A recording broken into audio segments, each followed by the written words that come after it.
What happens when a bookstore owner pretends to be a janitor? And here's his own manager humiliate someone who never fought back. Zane Zimmerman built his bookstore chain from the trunk of his car. 20 years ago, he sold used novels out of a folding table at flea markets. Now he had 8 stores across 3 cities. People loved the warm lighting, the coffee scent in the air, and the rows of books that wrapped around like a maze. But lately, something felt off. Customer reviews were slipping. A few exit interviews from staff mentioned management attitude issues.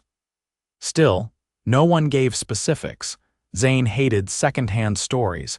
He decided to go undercover at the 3rd location downtown West. It was the only store he hadn't personally visited since expanding. Staff turnover was unusually high there, and the store's manager, Kyle, had been hired after the last district manager left. Zane had never met him in person. He trimmed his beard, dyed what was left of his salt and pepper hair, and wore thick glasses. A patched-up baseball cap and some loose-fitting jeans completed the look. He used a fake name, Rick, and got help from HR to be hired as a part-time janitor. No one questioned it. It was corporate's store, after all. He started on a gray Monday morning. Rain tapped the windows as Zane pushed a mop bucket across the floor. The bookstore was quiet just the way he liked it. He kept to himself, mopping near the reading lounge, listening. "Hey, mop guy," a deep voice barked behind him. Zane turned. A tall man with slicked back hair and a clipboard stood over him. "Don't drag that thing around when customers are nearby. It looks sloppy. Clean during off hours. Got it?" Zane nodded. "Yes, sir." Kyle didn't even look at him again, just walked off. By noon, Zane had started organizing the back hallway near the break room. That's when he first noticed her Eliza Foster. She was shelving books in the fiction section, moving quietly and quickly. She didn't talk much, just focused. Customers asked her things and she answered kindly but fast. Her eyes never really met theirs. "Hey, Eliza," Kyle called from the register. "You know you're allowed to smile at people, right? Or is that too much to ask?" She didn't respond, just kept shelving. Zane felt something twist in his gut. He wrote it off. Maybe Kyle was just trying to joke. The next day, Zane started earlier. While sweeping near the cafe counter, he overheard 2 employees talking. "She's been here over a year," one whispered. "Never late, never calls out, and Kyle still treats her like garbage." "Yeah," the other replied. "All 'cause she doesn't kiss up to him. He hates that." Later that afternoon, Zane was sweeping near the poetry section when Kyle's voice cut through the stillness. "Eliza, for the love of God, move faster. You shelve like you're underwater." "I'm doing the best I can," she said quietly. "Oh right, I forgot. You're the mute genius." "Always so special, huh? Don't need to talk to anyone. Just float around like you're better than the rest of us." Zane froze, broom in hand. His heart started pounding. Eliza didn't answer. She turned away, gripping the books tighter, her face red. Kyle scoffed and walked off. Zane dropped the broom and followed him into the back room. "Hey," Zane said, voice sharp. Kyle turned around, annoyed. "What? That girl you just yelled at, what's her deal?" Kyle rolled his eyes. "Eliza, don't get me started. She's weird, barely talks, always keeps to herself. I've tried to get her to loosen up, but she's just cold. Honestly, I think she's on the spectrum or something. She doesn't belong on the floor." Zane stared at him. "You say that kind of thing to her face," Kyle shrugged. "I try motivating her, she's too fragile." Zane clenched his jaw. "Maybe you're the one who doesn't belong here," Kyle laughed. "What, you gonna report me?" "You're the janitor." Zane said nothing. He turned and walked out, heart hammering. That night he couldn't sleep.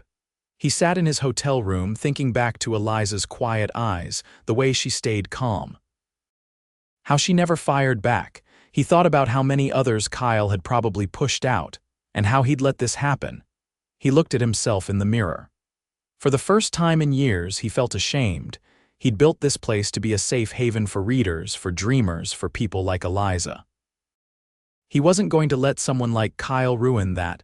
Tomorrow, everything would change. Zane arrived before sunrise the next morning, still wearing his janitor's uniform. The street outside was silent except for the occasional hiss of passing tires on wet asphalt. He unlocked the back door with his corporate master key, something no store employee knew he had, and entered the dark stockroom.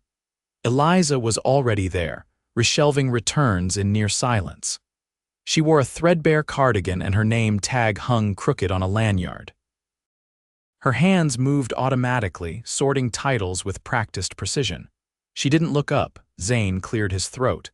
"You always start this early," she paused, then nodded. "Inventory backlog," Kyle said. "We're 3 days behind."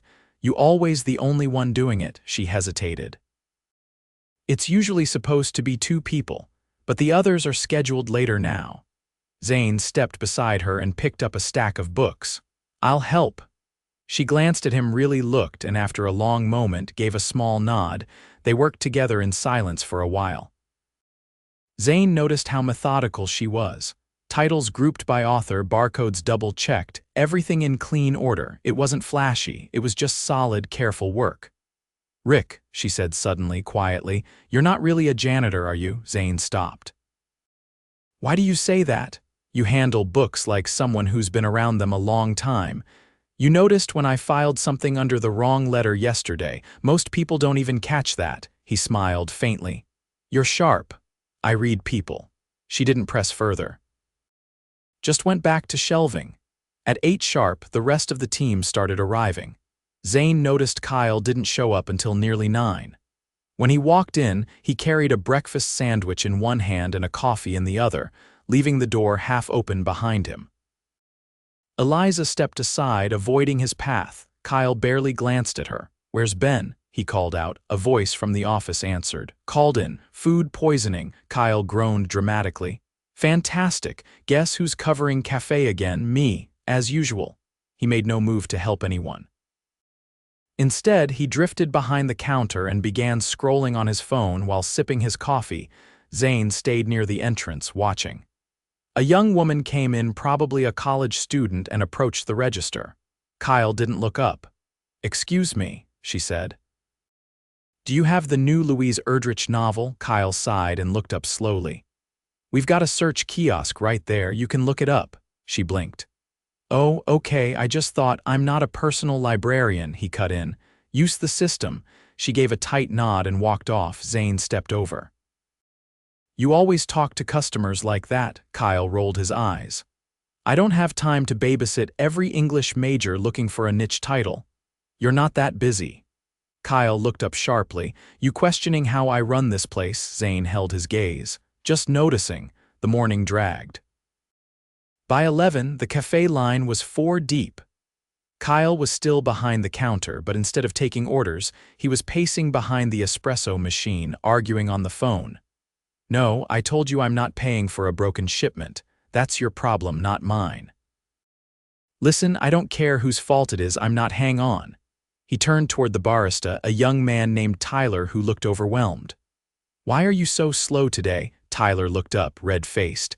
"I'm doing everything alone. There's no one else on coffee this morning." Kyle waved him off. "Figure it out. This isn't rocket science." Zane stepped behind the counter and picked up a towel. "I'll run drinks." Tyler looked uncertain. "You sure?" Zane nodded. "Just call them out. I'll keep up." For the next 20 minutes, Zane steamed milk and passed out lattes, keeping the line moving. Kyle disappeared into the back. When the rush finally calmed, Tyler leaned over. "Thanks," he said. "He never helps, just criticizes. I've only been here a month, but I've seen 3 people quit already." Zane wiped the counter clean. "You ever report him?" Tyler gave a dry laugh. "To who?" "He's the store manager." Zane didn't answer. Later that afternoon, Zane caught Kyle in the break room. The door was cracked open. Zane stood just outside, listening. Kyle was talking to someone on speakerphone. "Yeah, I'm telling you, the girl barely talks, just floats around like a ghost. Freaks customers out. If she didn't work so cheap, I'd have replaced her already." Zane stepped in. "You're done." Kyle turned, startled. "Excuse me." Zane pulled off his hat and glasses. "I'm Zane Zimmerman. I own this entire chain." Kyle's face drained of color. "You wait, what? I came here because reviews dropped, because staff turnover spiked, and now I know why." Kyle started to stammer. "Look, if this is about the cafe this morning, I was short-staffed. No, this is about how you treat people." You humiliate employees, you ignore customers, and you don't do your job. That ends now. I've had to deal with lazy staff. You have no idea what it's like. Eliza isn't lazy. Neither is Tyler. You're done here. Clear out your things. Kyle stepped forward, voice rising. You're making a mistake. Zane held up a hand. No, I made the mistake hiring someone I never met. That's on me, but this ends today. Kyle stood frozen for a moment, then turned and stormed out. Zane exhaled slowly. Outside the break room, Tyler stood frozen in place, eyes wide. You're really him? He asked. Zane nodded. Yeah, Tyler blinked. Wow, can you run the cafe another hour? I can. Good, I'll handle the floor. That evening, Zane gathered the remaining staff in the reading lounge. Eliza stood in the back, arms folded tight. I owe all of you an apology, Zane said. I trusted people to lead this store the right way. I was wrong. A few employees exchanged glances. Starting tomorrow, I'll be here every day for the next week. We're hiring more help. We're restructuring scheduling. And no one will be spoken to like that again. He looked at Eliza. You've kept this place running, quietly, steadily. I saw it. I want you to be part of rebuilding this team. She didn't speak at first. Then, softly, I just want a place where people can work without feeling small. Zane nodded. Then let's build that, together. The staff began to disperse slowly, a few of them stopping to thank him. When the store finally emptied, Zane walked down the center aisle, past shelves he'd built with his own hands once upon a time. This place had lost its way. But not for long. The following morning, Zane returned to the Downtown West store without his disguise. His face was unshaven, his eyes underslept, and his voice hoarse from the night before. He walked through the front door just as the lights flickered on, holding 2 boxes of donuts and a clipboard. 3 employees were already inside. One of them, Ava, a part-time floor associate with streaks of blue in her hair, stared at him for a moment before realizing who he was. Oh, you're really back. Zane placed the boxes on the cafe counter. I said I would be. I thought you meant like corporate's version of being back, Ava said. Emails, maybe a Zoom call. Nope, Zane said, scanning the floor. I'm not leaving until this place feels right again.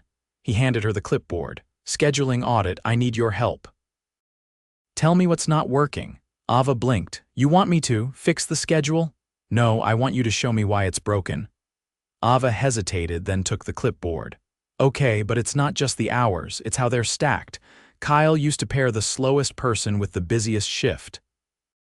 On purpose? Zane didn't respond. He just nodded once and walked toward the back room. Inside, he found Eliza sorting a cart of returns. She glanced up, then back down again. I want to make something clear, Zane said. You're not obligated to stay here. After what happened, I'd understand if you wanted out. I don't, she said, her voice steady. But if I'm going to stay, I want to be involved in how things are run. Zane leaned against the doorframe. You've got ideas? I do. Put them on paper. We'll go through them together. She gave a slight nod and went back to sorting. By mid-morning, most of the staff had arrived. Zane asked everyone to gather in the reading lounge. No announcements, no speeches. Just a single clipboard passed around with a question at the top.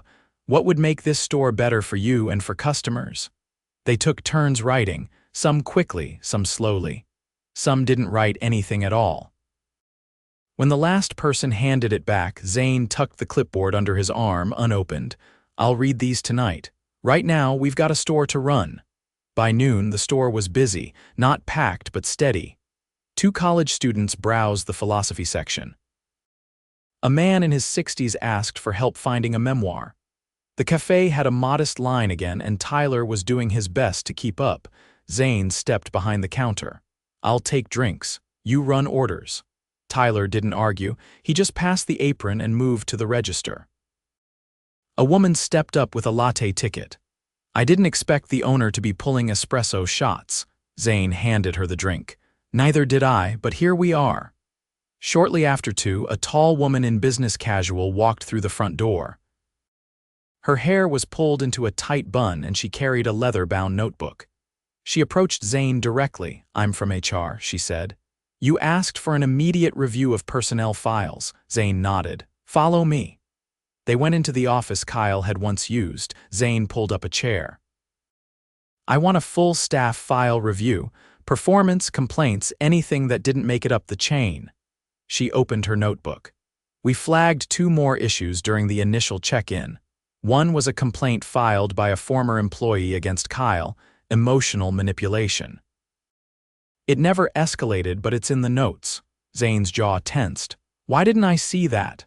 It was marked as addressed by regional oversight. The manager who signed off left the company 6 months ago. And the second, attendance irregularities. Kyle frequently adjusted time cards for employees without logging edits, mostly reduced hours, saved payroll funds. Zane leaned back, processing. How long has that been going on? Based on the system logs, at least 4 months. He closed his eyes for a second, then opened them again. I want that audit report sent to finance. Anyone who lost wages gets reimbursed. Full retroactive pay, no exceptions, she nodded. And Kyle, he's already out. Make sure he doesn't set foot in another store. They reviewed the remaining files, noting a few scheduling errors and 2 probationary hires who had never received any onboarding. Zane flagged both for retraining.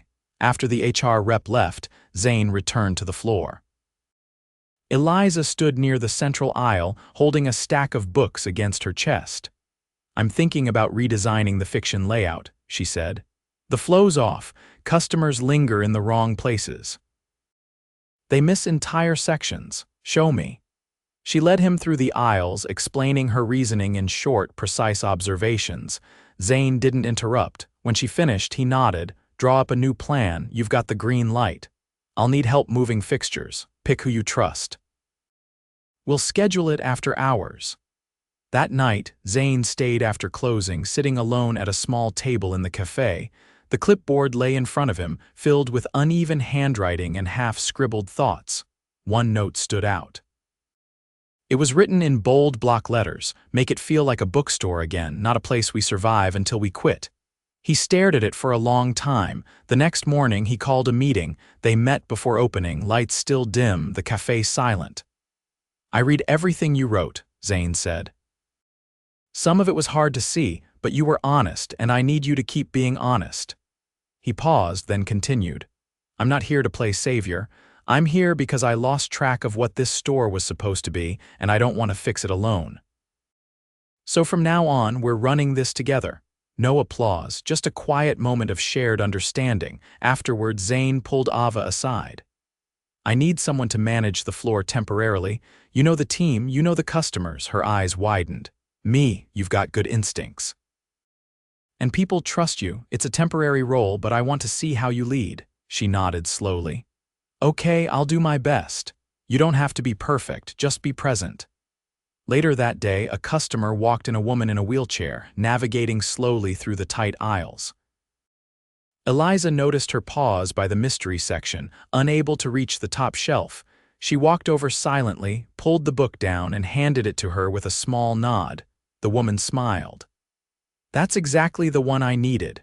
Zane watched from across the room. He didn't step in. He didn't need to. The store wasn't perfect, not yet. But for the first time in a long while, it was on its way. The next 2 weeks moved with deliberate momentum. Zane didn't leave the downtown West store once during operating hours.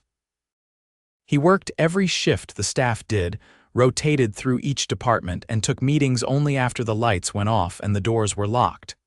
There was no formal announcement about his stay. Word had already spread. Customers noticed, too. Some asked if he was the owner.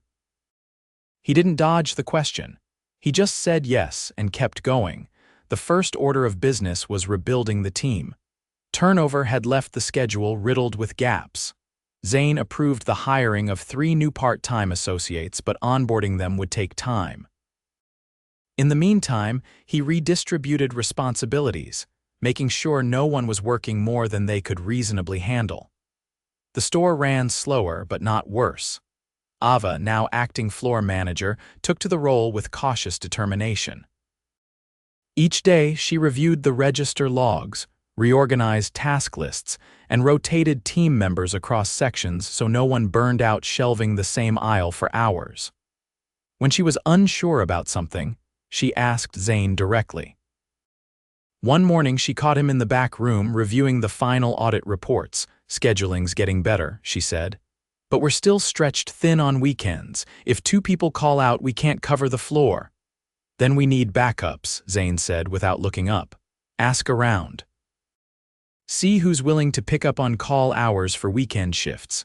Offer an incentive small bonus per covered shift. Won't that throw off payroll? It's already off. Might as well fix the problem properly."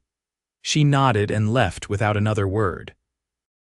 Later that day, Eliza presented a full redesign of the fiction floor.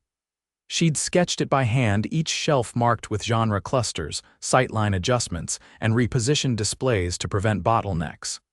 Zane reviewed the plan quietly, page by page. "You did this in your own time. I had the layout memorized already, just needed to adjust it for flow. We'll walk it together after close. If it holds up, we'll start the move tomorrow night." When they did walk it, most of her changes made immediate sense. The store's rhythm had been off for a long time, but no one had questioned it. Eliza's design didn't just fix the layout, it made you feel like staying longer. "Keep going," Zane told her.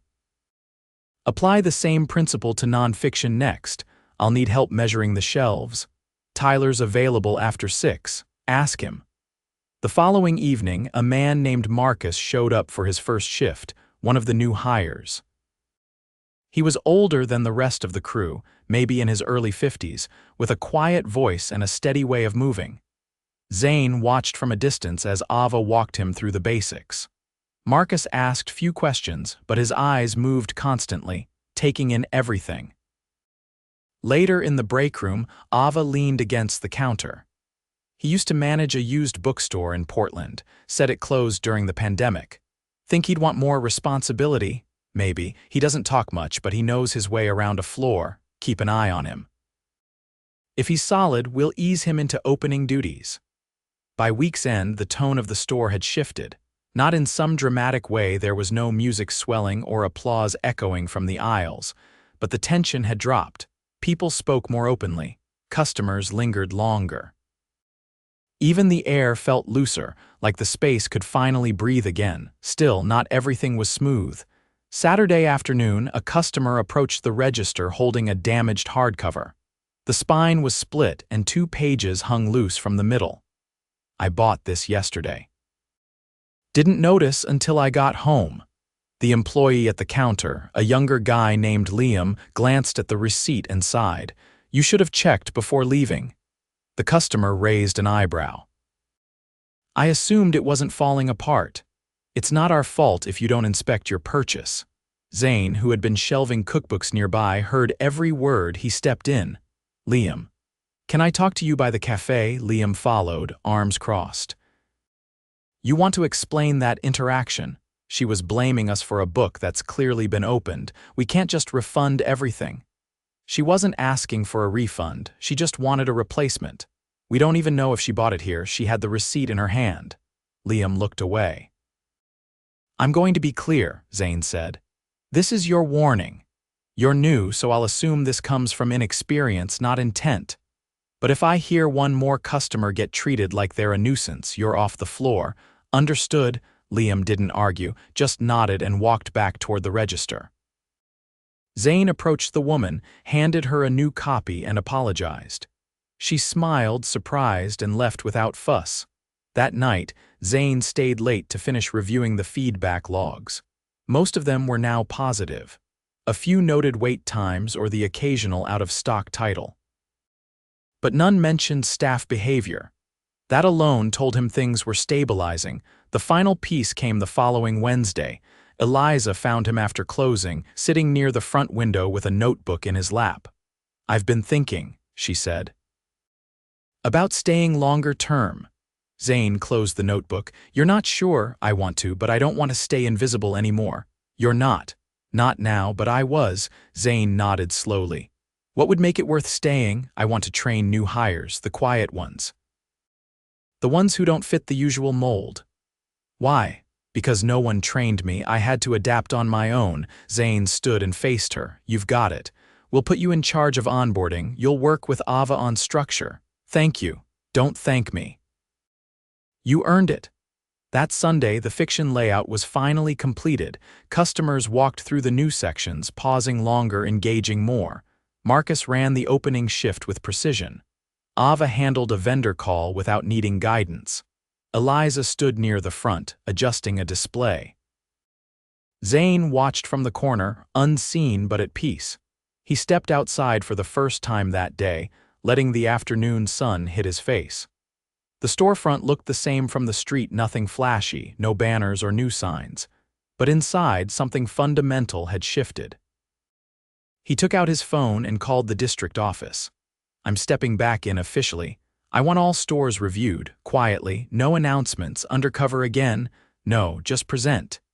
He ended the call and looked back at the window. The store was no longer something he had to fix.